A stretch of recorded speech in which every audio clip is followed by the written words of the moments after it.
આજે ખાવાનું છે મટર પનીર. તો હાલો હવે બનાવી નાખીએ.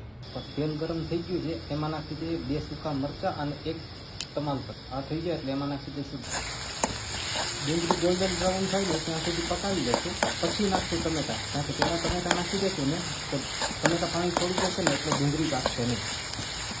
આ ડુંગળી ગોલ્ડન બ્રાઉન થઈ જાય. હવે એમાં નાખી દઈશું ટમેટા, હળદર અને થોડું નમક. મસ્ત મજાની ડુંગળી ટમેટાની ગ્રેવી બની ગઈ છે આપણી. આ વટાણા આપણે નાખી દીધા છે